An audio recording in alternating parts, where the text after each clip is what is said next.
Welcome to Better Cybersecurity, the ISF podcast. I'm your host, Steve Durbin. ISF CEO Steve Durbin is an expert in leadership, business culture transformation, and cyber strategies for today's top enterprises. I'm producer Tavia Gilbert. In this week's episode, Steve sits down with conductor, pianist, comedian, and broadcaster Rainer Hersch. Rainer leans on his orchestra experience to explain how leaders outside the concert hall can build deep trust and strike a balance between discipline and adaptability in a rapidly changing world. He also reveals his secret leadership weapon, humor. So in this episode, we're bringing together two worlds that don't often share the same stage, music and cybersecurity. My guest is Rainer Hersch, conductor, comedian, and master of turning classical music into both a performance and a lesson in human connection. Rainer has led orchestras around the world and has a unique perspective on leadership, communication, and trust, all things that cybersecurity teams rely on just as much as musicians do. We'll talk about what it takes to keep people in tune under pressure, how to build trust when the tempo speeds up, and why often a little humour might just be the secret weapon for resilient leadership. Rainer, great to have you with me. Thanks so much for stopping by today. It's very nice to be here, Stephen. Thank you for inviting me. Pleasure. So, Rainer, when you're conducting an orchestra, Yes. every musician has to, ideally anyway, stay perfectly in sync. Yes. No one can afford to miss a beat. Yes. Now, in cybersecurity, teams face a fairly similar challenge under pressure. What leadership lessons from conducting do you think might be applied to keeping a cybersecurity, or indeed any other kind of team, working in harmony? I think a common misunderstanding, or not necessarily a misunderstanding, but something that people haven't thought about, is how divided the orchestra is. It has different teams, first violins, second violins, etc., none of whom know what's in anybody else's part. They are all focusing on their thing. And by the way, there's a hierarchy within those teams. So very similar, actually. Yeah, you might be familiar with when you see violins, they're sitting in pairs. They're not sitting on their own, they're sitting in pairs. Those are known as desks in the business. In the first violins, there'll be 8 desks, 16 first violins in a full orchestra. They have a hierarchy in those desks. The first desk is the kind of more senior one, going back to the 8th desk. And so it is with all around the orchestra. There is a sub-leadership, which is actually the key to the collective success of the orchestra. The job of the conductor is to make each of those teams operate in a way together that enables them to come together to create something greater than the sum of the parts, essentially. Bearing in mind that, as you point out, they have to operate together and within those teams operate as a homogeneous unit. You can't have one of the first violins playing with a greater intensity or using different bowing or whatever than any of the others. They have to operate within their teams. Right. And so these analogies are very similar to how any large organization works. The only person actually who's got the kind of blueprint for the product that the orchestra is presenting to its customers, that is the orchestra score, is the conductor. Everybody else has just got their individual parts of the project. So coming together in that way, musically, requires listening. It requires following in certain occasions, leading in others, in the sense that there are moments when the players are literally playing on their own, and there are moments when they need to be guided by the conductor.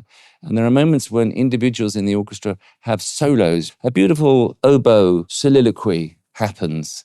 And in that case, the conductor is not showing the individual player how that goes. They are also following that individual, that person with expertise who comes and emerges out of the woodwork for that section and then maybe goes back into it. So it's a very strong analogy about how the orchestra works, which people may not have thought about. And you mentioned trust a few times there. Successful orchestra obviously depends on deep trust between the conductor and the musicians. And indeed, as you've mentioned, between the musicians themselves. So they're relying on somebody to come in when they need to come in and to stop and so on. How do you think that leaders outside of the world of music might build that same kind of trust? Because that's becoming increasingly more important when the stakes are ever increasing and getting higher. And indeed, the music keeps changing. Well, in my world, the key is to know the project that they've got in front of them. So this score that he or she has got to conduct and from which they have to evoke a performance. because I think it's crucial, knowing that score. And I say evoking a performance because I think a common misconception, the conductor doesn't do anything because the music is also strictly written down. The players know the song in the verbiage. Why do they need somebody else to show them? There's not enough information in the score. There's simply not enough information. And you have to apply knowledge, taste, musicality, and the analogies that you could bring forward in business. You have to apply an interpretation to that project. And in order for that to happen, you actually have to know the details very well. You have to actually have studied the project, the score in our case. So the places where the orchestra might struggle or which are particularly important for your vision that you will have for this music. And it is an individual interpretation, actually, in the end, because the orchestra are all artists themselves, but you cannot have 60 painters all working on the same painting. The conductor is the person who's given that one job of examining this plain piece of writing and going, okay, this is what is intended. This is the emotion that is intended. And in order to bring that emotion out, we need to do this in a certain way. And inspiring and motivating everybody else to participate in that, irrespective of how they would personally go about it. So in music, rhythm, tempo create structure. But great performances often involve a degree of flexibility as well. So small adjustments, perhaps even moments of improvisation, if something doesn't quite go the way that had been intended. Yeah. How do you think we could transfer that kind of ability, that kind of having to think on your feet in the moment when everybody is watching and anticipating a great performance?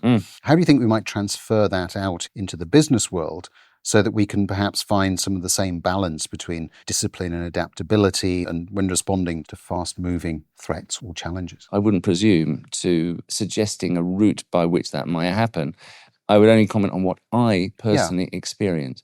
And in that context, yes, this is a live performance. We are all doing this live. I'm having a conversation with you in real time, and we are, to some extent, improvising this conversation. You've got your questions, I know my thing, and we are speaking in an exchange which allows something to come out of it.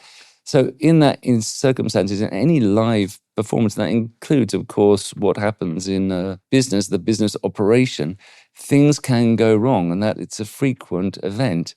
Of course, the conductor is listening all the time, intently, as compared to the project, that what they've got in front of them. They can see when the bassoon should make their big entry, and it can happen very easy. The bassoon comes in the wrong place, a bar early, a bar late, in which case one has to enable and make it possible for that bassoonist to recognize that they've made that mistake and to adjust. Now that in the sense of conducting, it's done gesturally, it's done with engaging across the orchestra with that individual, and they will understand very quickly that something has gone wrong, and then actually indicating a point where they can start and rejoin the group.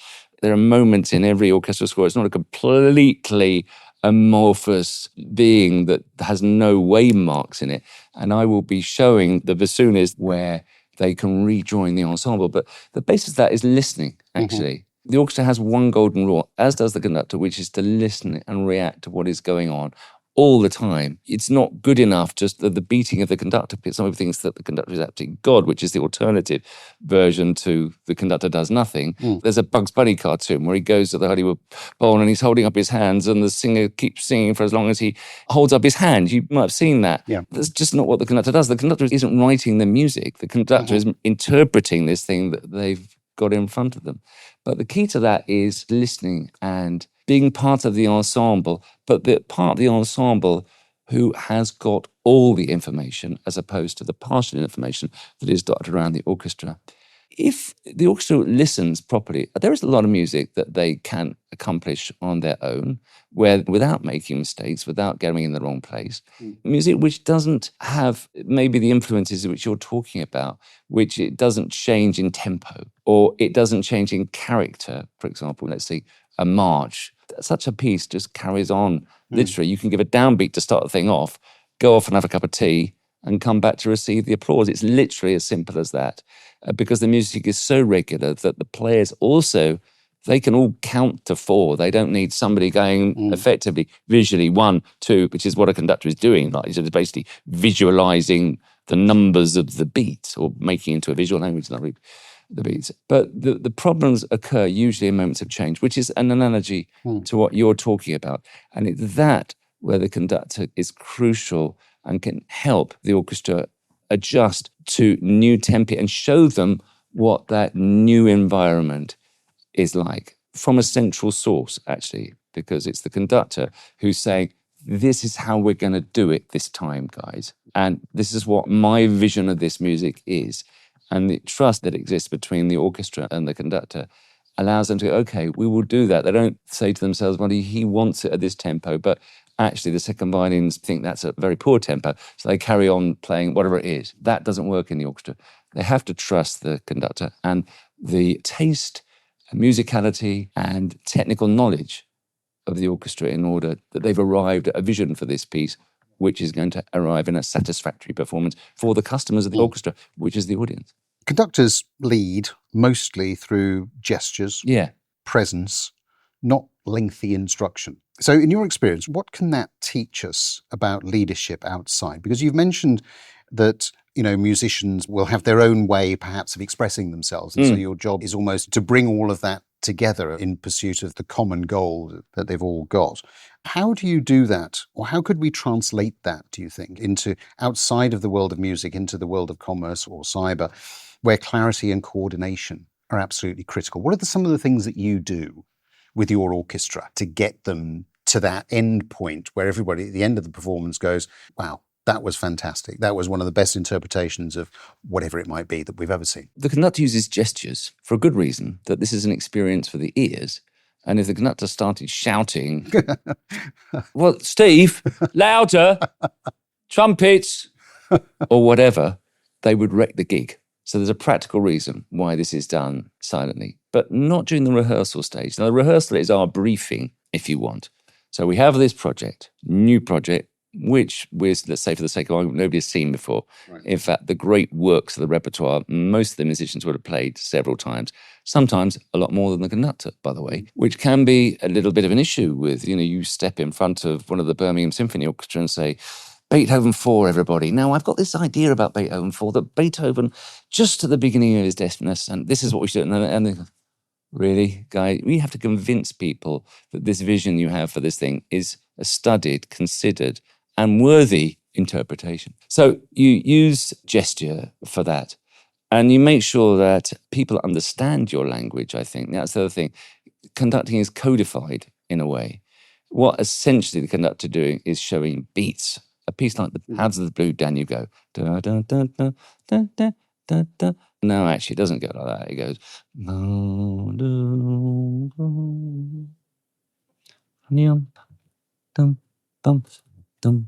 The actual written music has a difference. You have to perform it in a way that has significance, a human significance. And that involves showing that language, being able to offer to the orchestra a language that they can understand. And in so doing, you develop with the orchestra a personal communication. And that is also done with the eyes. And there are moments when you have solos and so on, and making sure people they are aware. It's another job of the conductor. People, if you've never seen an orchestral score or an individual score in an orchestra, it could have 3 notes halfway through the second movement. That's it. That's all they've got to do. There's one famous symphony by Bruckner where there's only one cymbal crash in the whole thing, and it lasts for an hour and 20 minutes. So the conductor has to make sure that they're aware of those individual participation and enable that person to come in a manner that fits the rest of the performance. So it's a dark art, conducting, because it is a human art, as is management, by the way. There is no one way you say you can read a manual on it and go, well, if I observe all these steps, I will end up at the end that I want to. It's a human on the stage working with other humans who are trying their hardest to exercise their expertise and apply it to this project and come up with something greater. But in that, of course, is the humanity of what you're doing as a conductor. You're presenting yourself as someone who has actually studied this thing, come up with a vision of it, and is convincing people with humanity, with kindness, with understanding, but also if people aren't doing what you want, you have to be quite clear with that.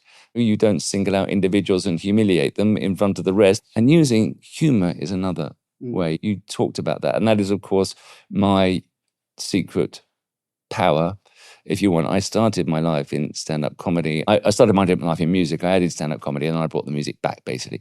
So in front of the audience, orchestra, I can, and the audience, in front of the orchestra, I can apply that. Well, what does that mean? I'm not making jokes. I'm just being myself and admitting mistakes and pointing other errors or failings that I see in the performance in a way that has human qualities, is not autocratic, in a way that the orchestra can see that I know what I want and I'm trying to apply it in a friendly yet concerned in the way of strict way. I want what I want and I'm not allowing them to get away with anything, because that also is another thing that builds trust. If the orchestra can see that you haven't noticed this thing or that thing going wrong, then of course they think to themselves, well, if he doesn't care, why should I, kind of thing. There are mistakes that happen in a performance, and I'm not going to stop every single mistake and go, bar 24, flute. No, there are some things that happen. I know they will be fixed by the individual players.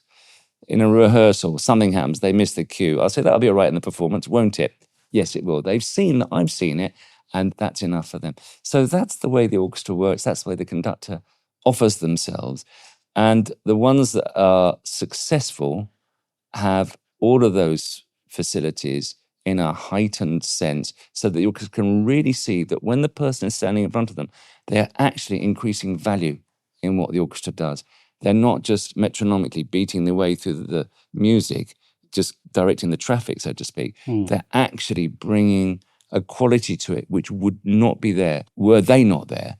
And that quality also, and people talk of it famously amongst conductors, involves this whole sound of the orchestra changes. So not just they're playing in the right place, they're playing in an interpretatively interesting way, but they're actually qualitatively bringing a sound to the violins who react to the way the conductor gestures through the piece in a way to produce a sound which differs from what they would otherwise play in front of other musicians. So there's a lot that we've covered there that is what I would call a lot of transferable skills from conductor to leadership. The need for immense empathy, the need to actually understand the overall direction that you want to take, the piece, the business, the role that the individuals have to play, allowing them the opportunity to really get on and do what they do well. Yes. And combine that into all of the other skill sets that your team effectively has. Rainer, thank you so much for sharing those insights. I'm sure that people will want to listen back to this just a few times to really get their heads around how they might pick up some of the things you've been talking about and take it across into the world of business in general and cybersecurity in particular. So thank you very much indeed. My pleasure. Thank you for listening. We'll be back next week with more expert insights and thought-provoking discussions. But in the meantime, if you really enjoyed today's episode, please take a moment to rate, review and share the podcast. If you're interested in becoming an ISF member or continuing the conversation further, please do get in touch with me at steve.durbin@securityforum.org, or indeed get hold of me on LinkedIn. And remember, you can explore all our media and resources at our website, securityforum.org.